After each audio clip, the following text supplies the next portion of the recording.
Well, hello. Hi, how are you? We're not broken up. The internet was so worried that Oz was not my boyfriend anymore. Here I am in the flesh and happy to be back.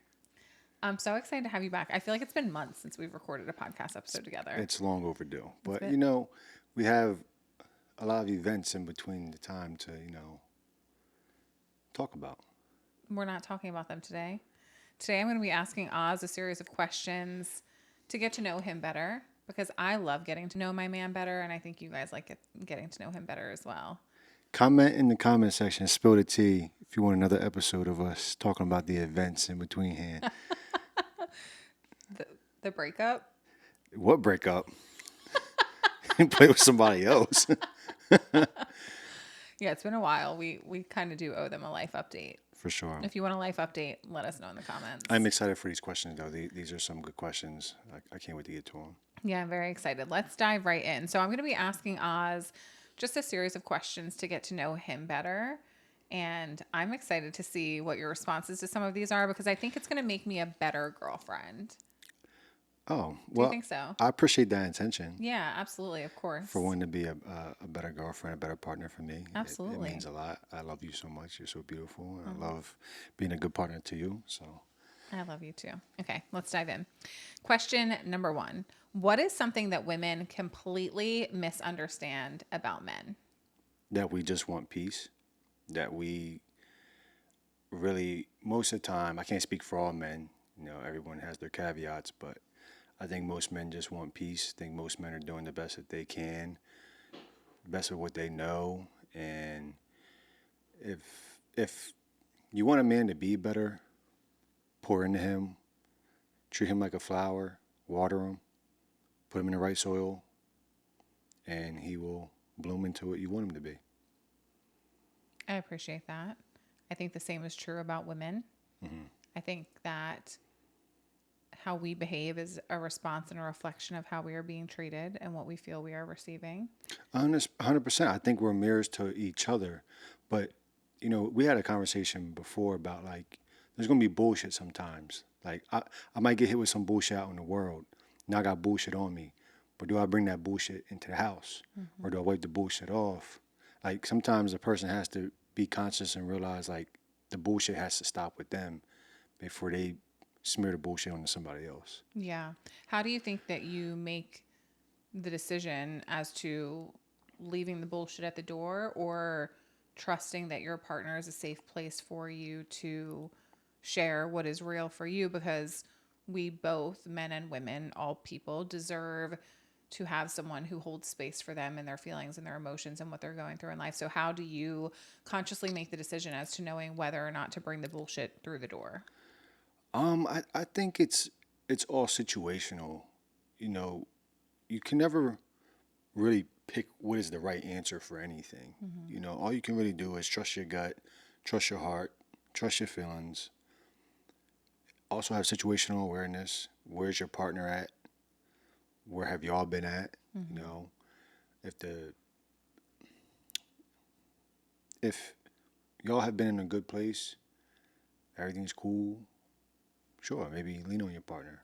If y'all been rocky, maybe know like it's not really time to bring up more rockiness. Mm-hmm. Okay, so if peace is something that you feel you're really craving in your life and women tend to overlook that, can you help me understand and the listeners who are maybe wanting to provide their man a level of peace? What does experiencing peace look like for you? How can I as your partner be a creator of peace for you and help you experience that more in your day-to-day life? I think just being clear on what you want.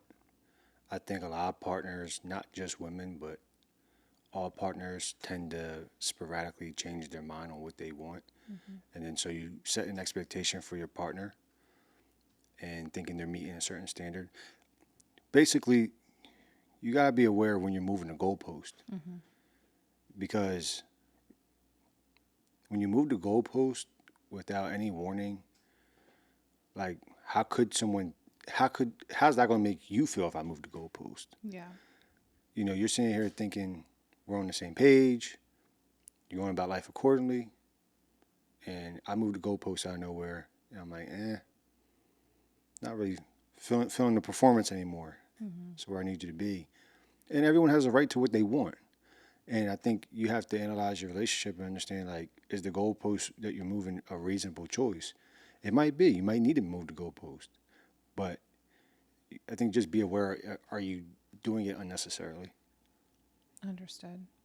I'm definitely guilty of and learned this exiting my last relationship. I have a tendency to want people to just know what I want and need without having to ask for it. And I think that comes from feeling as though even when I ask for things, I don't get them, I don't receive them.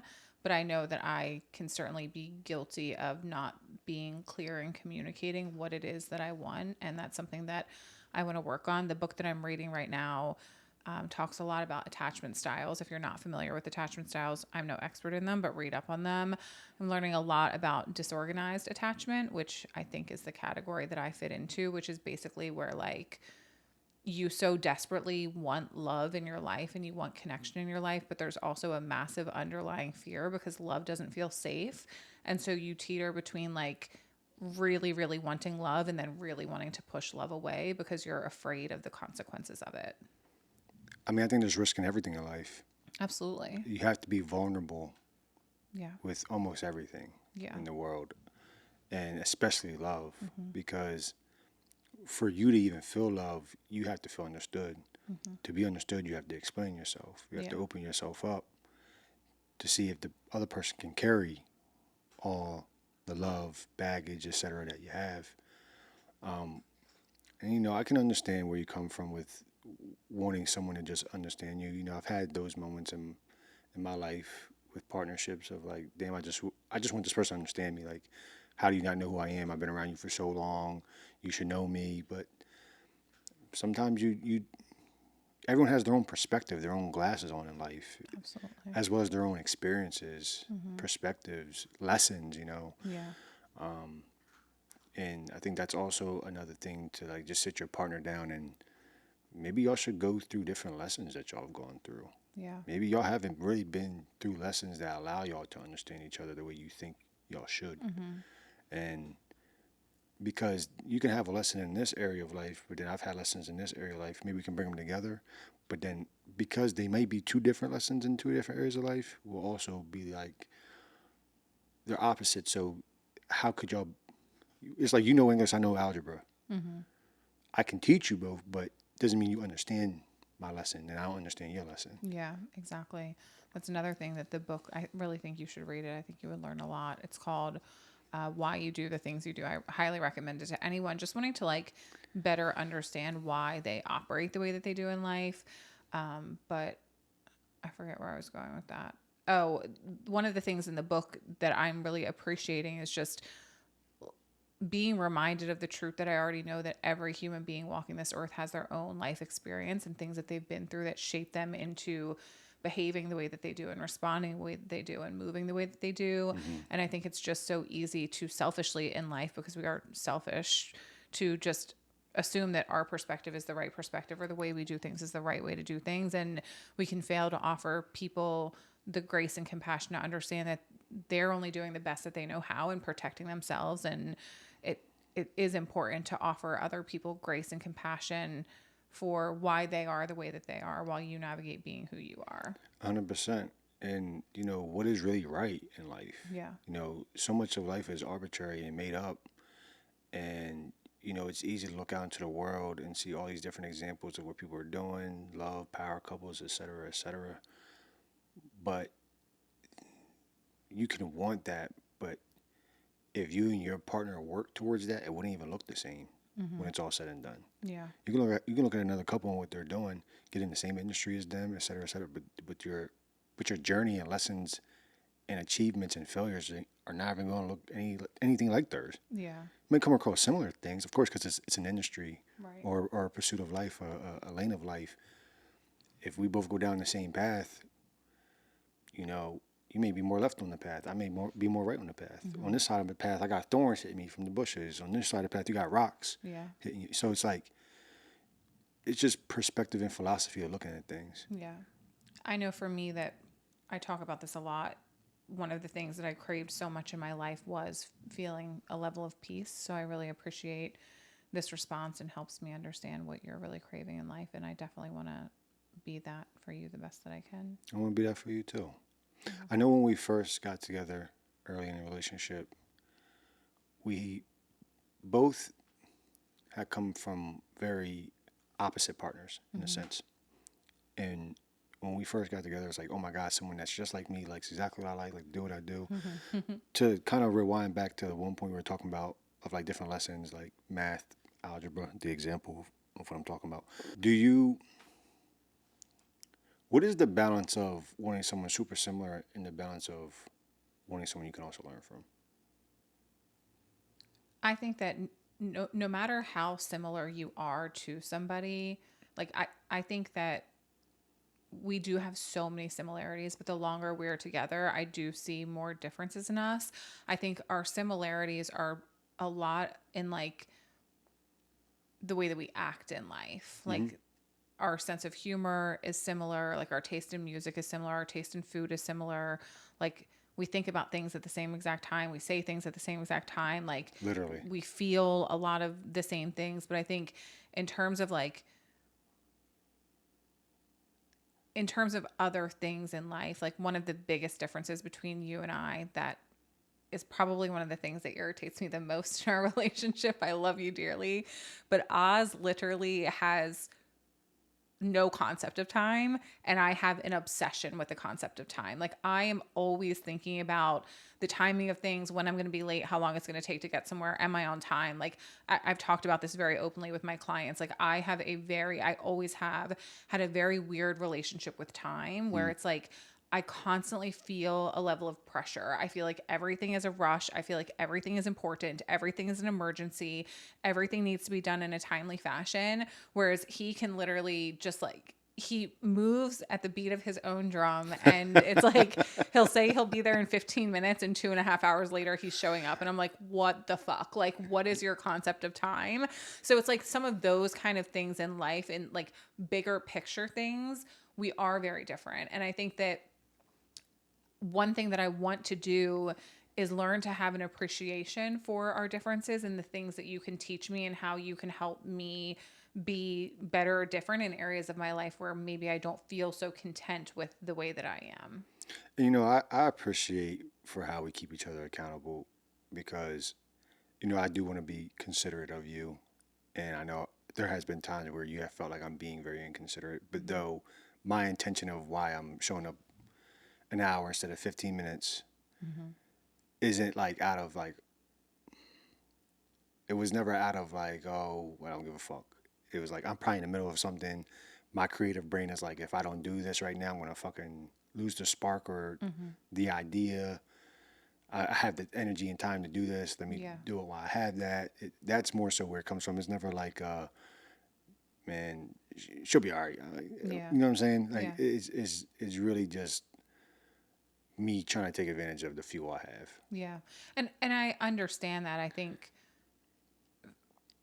think the longer that we are together, the more we're learning about each other and having to really just like and I think that's the hardest part of a new relationship is just getting to know how someone moves in life and just being like, now when you tell me 15 minutes, I know he's full of shit. It's not going to be 15 minutes.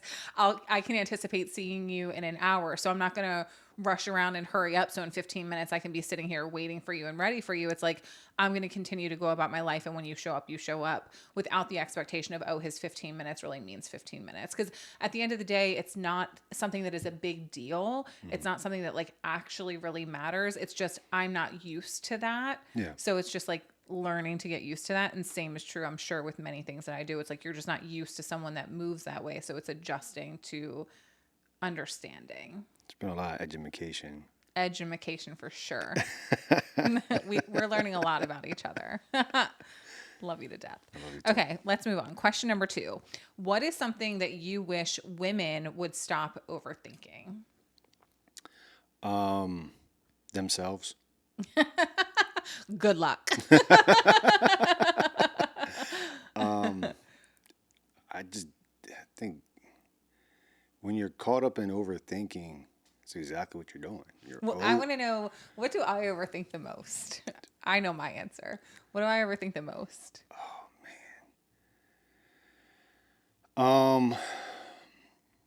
Outfits. Yes, that was what I was going to say. I overthink my outfits all the time. It'll be like, it looks really good. And I'm like, no, I don't think so. Oh my God. I just think, I do think some people have an effort addiction.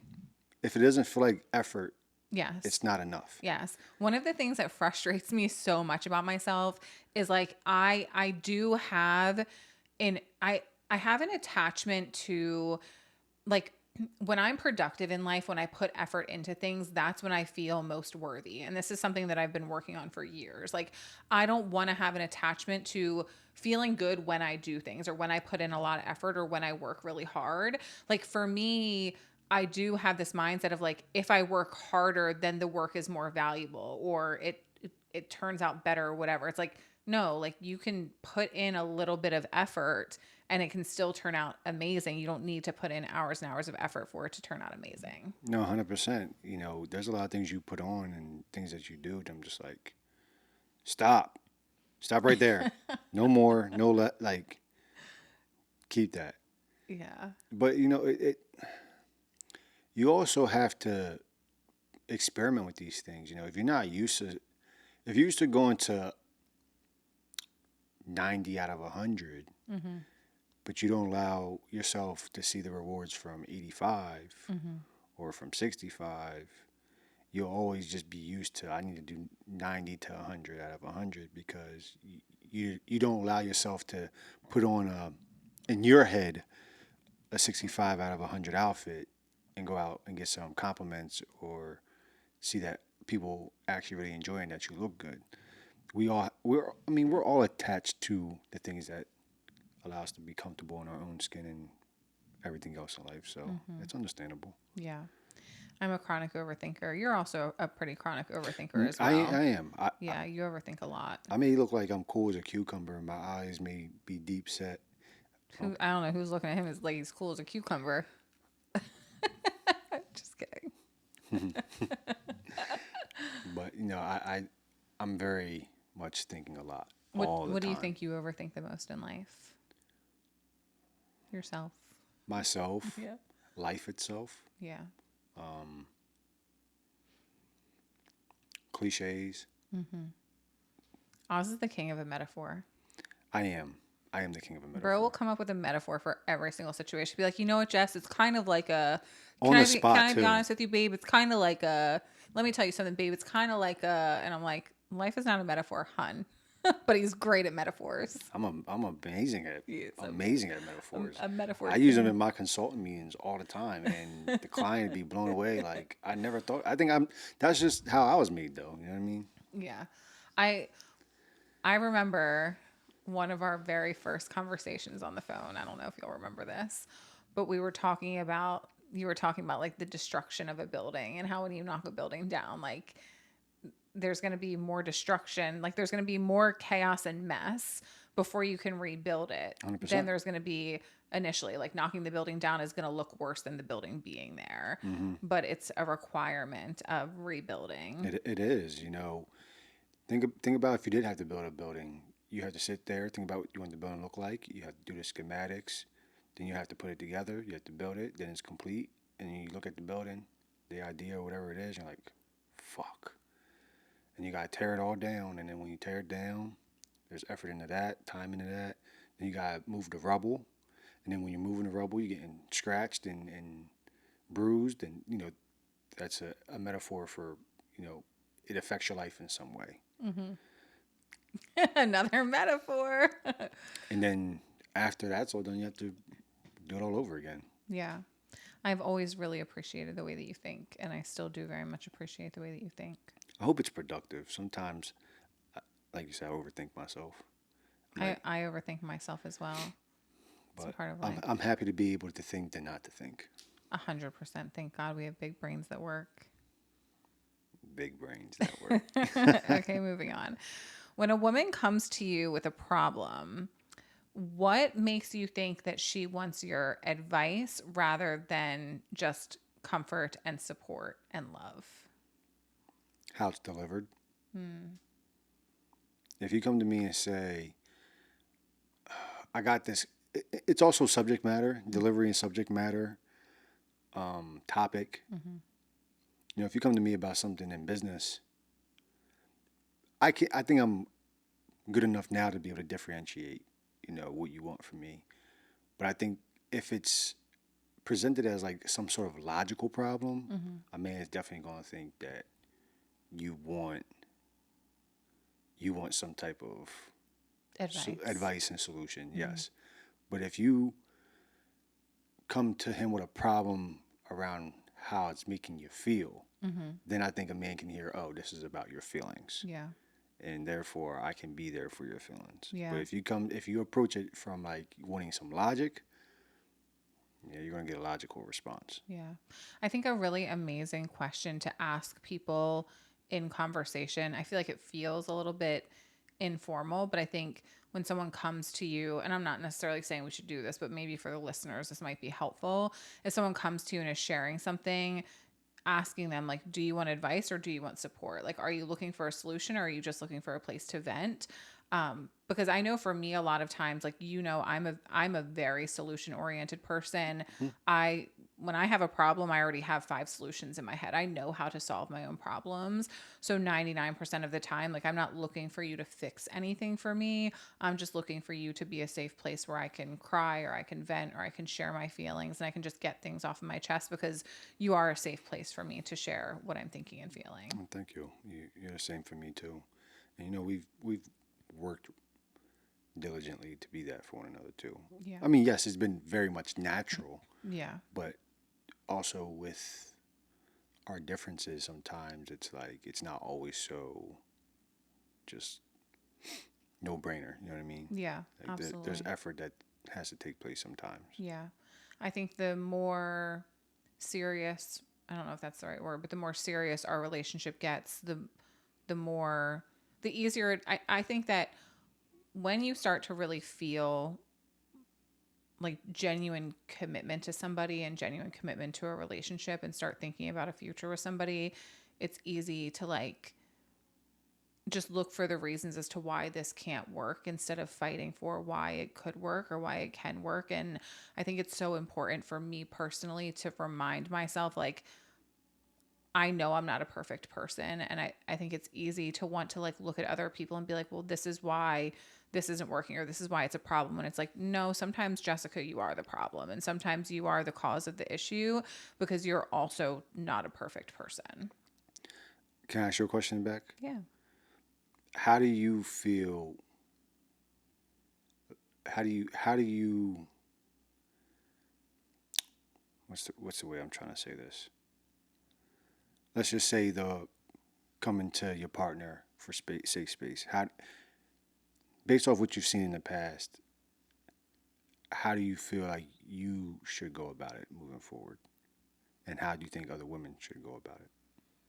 I think that it can be very valuable to just set the intention of the conversation and say, I had this really shitty thing happen. I'm thinking about how to solve the problem, but I really just need to get this off my chest. Can you be a safe place for me to share this? Or can you just hold me while I cry right now? I think going back to what you said at the start of the first question was like, just asking for what we want 100%. and being I on, literally was just about to say yeah, that. just like asking for what we want. But I think the fear for so many of us, myself personally, is like it, especially when you've been in a relationship where this has happened, when you have constantly asked for what you want and not been given it, it almost feels terrifying to ask because it's like, if I blatantly ask you for what I want and then you don't give it to me, what a slap in the face. Do you know what I mean? Like, I what can a understand fuck that. you I can moment. understand that. Yeah. But I will also say I feel like for most men relationships, for all the women listening, logic is on your side. Yeah. If you come to me and say you want applesauce, I'm gonna get you applesauce. Yeah. You want some Fried chicken? Yeah. Get you some fried chicken. You want a Also, hug? though, I'll give you a hug. asking for what you want is so It vulnerable. is. It It is totally so is. vulnerable. 100%. And it's also like, I think about this a lot for our relationship personally in terms of how some things have been handled, how I have handled some things. And it's like, damn, like in the moment, why couldn't I just like shut the fuck up and listen? Like, why did I feel the need to like interject and defend myself? And those are all things that I'm like, I think, like I said to you, you're the first person in my life that I've really cared enough about to take an honest look in the mirror and be like, where do you need to change? Where do you need to improve to be a better partner for somebody? And I think that like in the heat of the moment, there are emotions involved where it's like you're not consciously choosing. Sometimes your autopilot behavior just happens, you know? How do you feel like in those moments, as well as the aftermath? Because with all those emotions, you can. I think any person can get caught up on the fact of like, damn, I can't believe this person just made me feel this way. Damn, this person like, not that they necessarily broke your heart, but damn, I'm hurt right now. How do you keep accountability in mind and empathy for the other person? Like, what does that process look like from things being on fire to the water putting them out? I think it's just like for me trying to put myself in that person's shoes and understanding like again I'm not a perfect person, so I need to be able to offer empathy and grace when someone else is imperfect. And like I know that as humans, we just want to protect ourselves and we want to feel okay. And so I know that if I'm doing something sometimes unconsciously or on autopilot in the moment, it's like, can I give my partner grace to know that maybe that wasn't how it was meant to come out? Maybe that isn't how it was meant to be said. Yes, it was the way that it was said, and you need to be able to offer forgiveness to move forward. But I think the biggest thing is like when we are taking accountability in a relationship, it's like, I don't want to keep saying sorry for the same thing. If I'm sorry, then I want to be correcting my behavior moving forward. And I want the same from you as well. 100%. I definitely can attest to that. I think that's something that's definitely been on my heart and mind more of like me truly wanting to correct behaviors of mine Yeah.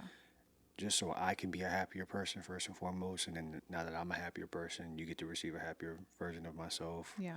And then I can spill that out into the rest of the world as well. Yeah. And Absolutely. I appreciate you for all your patience and our journey together I, of wanting to grow together. I appreciate your patience and empathy and forgiveness as well, because neither of us have been perfect in this relationship. And I think that it helps that we look at each other genuinely as best friends and can offer not just like the relationship side of things and like the attraction and the chemistry and that, but like you're a person that I genuinely give a fuck about and care about, and 100%. I want to treat you right, and I know that you want the same. Absolutely. Yeah. Okay. Oh, okay. This is a good one. What is something that women think is attractive that actually isn't? Like something that I do that I'm like, oh, that's so attractive, and you're like actually icked by it. This is a challenging one.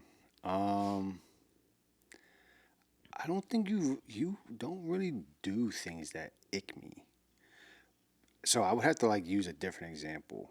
Okay. Like it can't be based because you really don't ick me. Okay. I mean that. Aw. I'm serious. Well, think of another person that you've been with. I think being attitudish and snobby. It's like, why are you being rude? Yeah. Yeah. I don't have an attitude, do I? Sometimes I thought you said I don't ick you. you don't ick me. You really don't. But do you have attitude sometimes? You're Sagittarius. Yes. You know they call us Sagittarius. It's a very, very accurate description Yeah, I am a bit of a terrorist, aren't I? at times. Yeah. Yeah, I think that some women, like, we can use, if y'all aren't watching Love Island USA, you should be. But I think Melanie is like a good example of that. She like has so much like attitude. She'd be like, I'm not fucking playing with you right now. And like you can tell that she like thinks she's being cute and doing it. Yeah. But it's actually, at least when I watch it, I'm like, ugh. Yeah, yeah, it's just unnecessary. Not a cute behavior. Like nobody wants to be all extra animated, like waving your hands, yelling in my. No, I'm good. Yeah. What are you doing? Yeah. Okay, moving on. What's something that men wish women understood about how they process emotions? Oh, I like this one. All right, I need women to understand that, and I mean this. Men are told by so many different things in the world, people in the world, of how they're supposed to process their emotion. So when they are processing their emotion, give them grace because on one hand, they want to be open and vulnerable with you. On the other hand, they're like, no one gives a fuck about my feelings. Hmm. Because when a man shows up in the world, if he don't got nothing to offer another man, that man's like, well, what do I need this dude around for? Useless. If he don't got nothing to offer a woman, useless. So for men, a lot of times we don't even feel like our feelings have any place in the world. It's just about what we can give. And we're proud to be able to give, but then it's like, are you proud of us for not blowing up this fucking building when we want to? Are you proud of us of when we're staying calm? Are you because they don't see the part where we're boiling inside and our blood's boiling and it feels like the end of the world, but we're staying strong through all that. Men hide their feelings, I think, better than anybody on the planet. And I have a saying through Di Hill called "winning with wounds." Men constantly have to win with wounds because most of the time they don't feel like they can even share them and they have any relevance to even be talked about. For us, it's like it's better to just dead it than spend any time or energy on it and just get to the solution, get to the next thing. Yeah. Because also, we feel for women, y'all are a mirror, right? So if we give y'all emotions, what do we get back? Hmm. Emotions. So it's again, where does the bullshit stop with somebody? Yeah. And sometimes it's not even necessarily things out in the world; it's our own feelings. We feel like the same thing, Yeah. and but if you're a woman and you truly want to be there for your man's emotions, you should, because he would appreciate it more than you will ever know. Yeah. Because we go through a lot of bullshit through business, out in the world, strangers, trying to provide the pressure we put on ourselves, and we stay strong through all of it. Yeah. I do wish that the world, and I think it feels like the world is getting a little bit better at allowing men to have their emotions and feel their emotions. But it does like hurt me when you see little boys crying and parents are like, suck it up. You're a little boy. Like, you shouldn't be crying. Like, crying is for bitches. Like, Yeah. why as a human being do men not also reserve the right to feel what they're feeling and express what they're feeling openly? Why does it have to be something that is done behind closed doors? I also think like one of the conversations that you and I have had is like me talking to friends about my feelings and my problems. It's like I would talk about my feelings and my problems with a fucking brick wall. Do you know what I mean? Because I'm a woman and I feel like I have the right to, like, I don't feel uncomfortable sharing my feelings. I don't feel like this needs to be reserved for me. And while I understand and fully respect where you're coming from with that, it's like I feel like I have permission as a woman, even though you can get painted as crazy or too emotional, I feel I have the permission to share my feelings. Whereas for a man, it's like, are men even comfortable talking to their friends about how they feel? Or does it feel like I just need to bottle this up and not talk about it? I mean, men sometimes feel like everything's weaponized, Yeah. even our feelings and the feelings of our significant others. Sometimes, when you've seen enough manipulation in life, enough betrayal, scheming, it's like, nah, I don't even want you to know what's going on with me. Yeah. I don't want you to know what's going on with my partner because some people, unfortunately, they're just manipulative, and if they get a whiff of, it's like they're like sharks with blood. Like They get a whiff of blood in the ocean. Oh, let me see how much more I can open up. Let me. Yeah. It's vulnerability, straight up vulnerability, and some men have seen enough in their life that make them feel like, nah, I can't show you that. Yeah. That's understandable.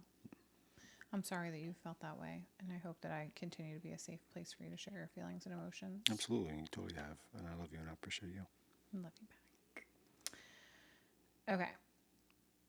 Mm, do men, I don't feel like this is something that you and I necessarily go through. You don't really ask me for space, so I don't know if this question applies. Do men actually need space, like after an argument, or is that just an excuse to escape the responsibility of the situation? I think sometimes men need space.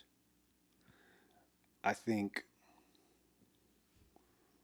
I think also men give women space because that's also what women ask for. So it's like if you're asking for some time apart or space between heated moments, I'm gonna give you exactly what you're asking for then. Yeah. I think that space can be very valuable. I think that sometimes it's hard. One thing about me in life is that I'm a fixer. Like, I do not like witnessing problems in front of me. Like, I want to immediately fix them. But sometimes for me, that will come with, and this is something I've said to you many times, like, I don't want to just brush our shit under the rug and pretend that it doesn't exist. Like, I want to get to the core and the root of what is happening so that it doesn't happen again. And I think sometimes when you don't have space, when you're up under one another all of the time, especially after an argument, it's so easy to look at you and be like, I love you, you love me. Let's just forget that this happened and move on. Yeah. When it's like sometimes I need a little bit of space to like process what I'm really feeling and think about the truth and reality of the situation so that a genuine solution can be found, not just a like, oh, I love you, let's move on from this. I think that's valuable sometimes, but especially if there's like a repeated pattern within a relationship, it's like we actually have to figure out what's going on No, here. that part. Yeah. Like if there's repeated offenses and repeated disrespect, repeated whatever it may be, no, you can't let that go off the hook. But this is man logic. All problems are going to get resolved and we're going to move on. That's how we do think about things sometimes. It's just like sometimes we see certain things and situations that we know haven't really been a pattern. And it's like in our head, this isn't that major for Just us. let it go. Yeah. Yeah, like let's just move on from this. Like, I love you, you love me, everything's really good. This is just a minor misunderstanding or whatever it may be. Yeah. But I can also see on the other side of that where you also want the safety of knowing that problems can be addressed Absolutely. and talked about. Yeah. So I get that part. Yeah. But there are some times where the man logic is like, this ain't that deep. I'm just being When honest. you're a woman, everything is that deep. No, seriously. I get it. I get it. Okay. Oh, I like this one. I'm excited to hear your response to this. What is one thing that you think women expect from men that's actually unrealistic?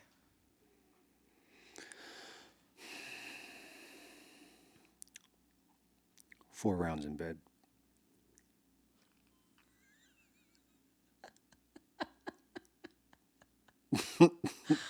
Wow.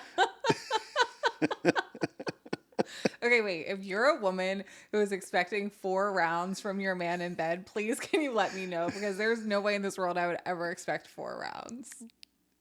4 rounds. So now, You're ridiculous. I think something that women expect from men that is unrealistic. I think it is impossible for you to expect of a man to be calm during an argument while you're not being calm. That's that just doesn't that does not always work. You cannot be sitting there going off the deep end, yelling, screaming, being extra, but then expecting your man to be safe, calm, while some of the things you're doing are hurting his feelings too. Fair enough. Yeah. He just painted me out to look real crazy. No, no, no. I never said that you did these things. I never said you did these things. They're like, damn, just be yelling, screaming, fuck him, going off the deep end. Okay. You've never said fuck you. No, I've never cursed at You've you. never said fuck you to me. No. We've never cursed at each other in No. that Or name manner. called each other. We've never done No. that. No. But you're a Sagittarius. I have an Aries moon. We do get fiery sometimes, but we simmer down. We simmer down. Okay. What is something that you've learned about yourself because of this relationship? I have learned that I have a lot of things, or I did have a lot of things that I needed to heal, and that I needed to face within myself, that I needed to realize weren't of no use to me. I think I had a lot of defensive mechanisms that I felt were keeping me safe, but actually weren't, and were backfiring. Yeah. And I appreciate you for that. Yeah. I resonate as well. Would you like to elaborate? I think, yeah, I think it's easy in life to take everything as a personal attack when so much in your life has felt like a personal attack. And I think I remember my mom saying this to me when I was like a teenager, probably like 12, 13, maybe. I remember having a conversation with my mom about something, and she said to me, like, I think this was probably the first time I ever heard it. She said, why do you always get so defensive about everything? How come every time I say something to you, you get defensive about it and feel like you need to like stick up for yourself and prove me wrong? And I don't know where that comes from, but it is definitely something that I struggle with in life, and feeling like things are a personal attack against me. And it's something that I'm continually working on realizing is like the way that most people are behaving in life actually has very little to do with me and has a lot to do with themselves. And I can say that because I know that the way that I move in my life has very little to do with people. And it has to do with the feelings that I have within myself. And certainly there are things that are triggers for me. And it's like, oh, that sets me off and that makes me feel some type of way. But I can very easily be defensive. And I think for me, it really requires like a level of safety and trust in somebody. And I think that in a new relationship for both of us, like we've not been in a new relationship in like 10, 11, 12 years where you're like really getting to know someone and putting your trust in them and in the relationship. That's very, very Yes, it scary. is. It is very scary to Yes, it like, is. especially when you've watched long-term relationships in your past not work out. There's a part of you that's like, do I really want to fucking go through all this again? Like, is this really worth it? Like, for this to potentially just end? But I think it's very challenging in the beginning of a new relationship to let your guard down and let your walls down and just like genuinely trust this person fucks with me. This person cares about me. This person has my best intentions at heart. Like, they're not going to do me dirty. They're not going to embarrass me. They're not going to hurt me. And I think that when you have some of those fears underlying, which I certainly have in this relationship, like I'm not afraid to say that, it makes you stay defensive because you're afraid of like really letting all of your guards down and all of your walls down to let this person close to you, because you know the damage of that someone can do to you when you really love them. You know how much someone can hurt you. And so 100%. it's like you want to protect yourself from that at all costs. Yeah, but there's also this part in us that is screaming, but it's worth it. That Absolutely. person's worth it. Yeah. And you know, I'll just use us for example. You know, coming out of long relationships, finding each other. I think speaking for us, I can't speak for everybody else, but I think we had done our due diligence of like integrating certain lessons from past relationships and knowing what we're looking for and what we want and what is our standard moving forward. Some people don't have enough, or some people don't think about that enough. Yeah. You know, they just like, oh, fuck this relationship, fuck them, and then they go into the next relationship without ever really looking at themselves, looking at the situation, and assessing what happened, what took place, and to see if they need to make changes or if they have new standards for themselves, high blood. But Oz is clearly Mikey's favorite. all the time, Besties. Besties. Are you ready to move on to the next question? This is the final one. Yeah. Okay, finish this sentence. I used to think that relationships were blank. Now I think they're blank.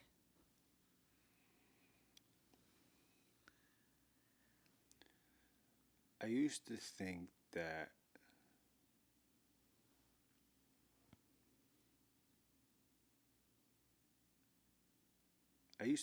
relationships were work. But now I used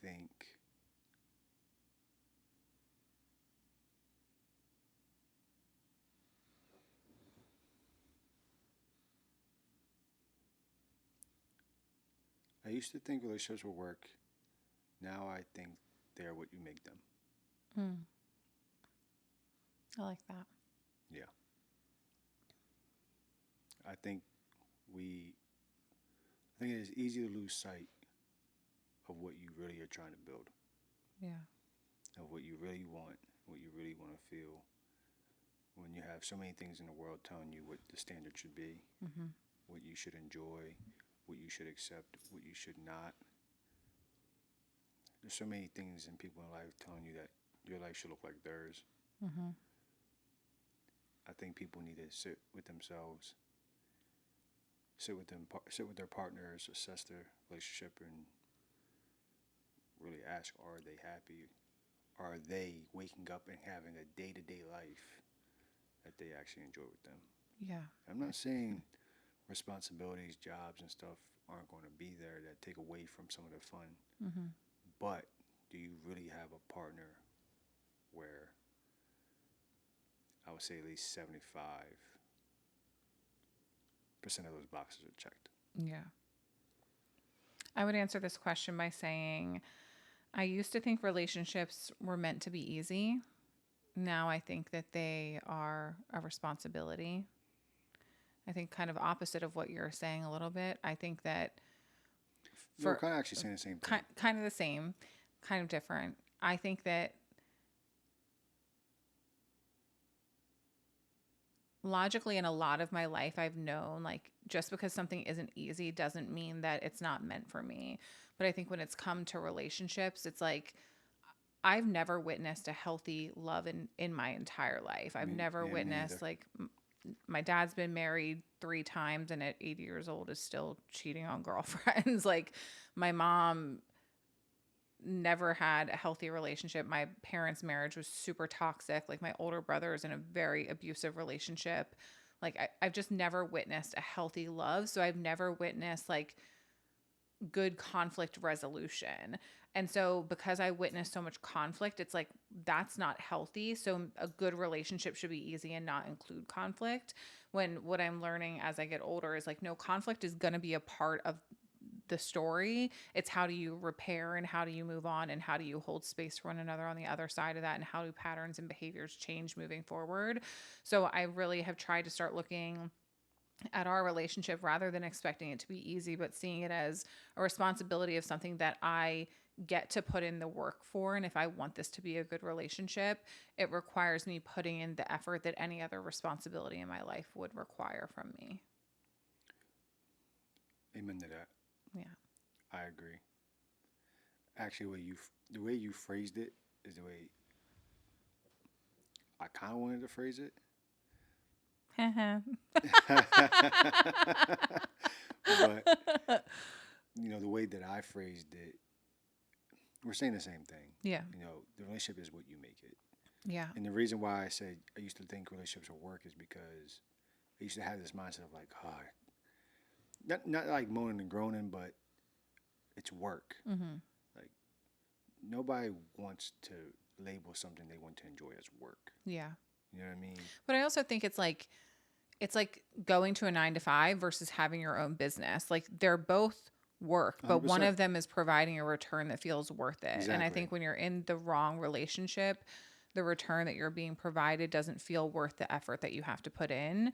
But when you find someone that it's like, wow, this person is worth the effort because what I'm receiving in return feels like the payoff is worth it. 100%. Yeah. I loved this conversation. This was a great one. I loved it. I feel like I got to know some things about you that I love feeling closer to you and getting to know you better. Well, I love you so much. I love you I too. love having these conversations with you. Yes, thank you for coming on. If you guys want to see more of us, please let us know in the comments. If you don't, shut the fuck up. No, just kidding. I love you guys so much, and I'll chat with you next week on a brand new episode of the Queen of Pep Talks podcast.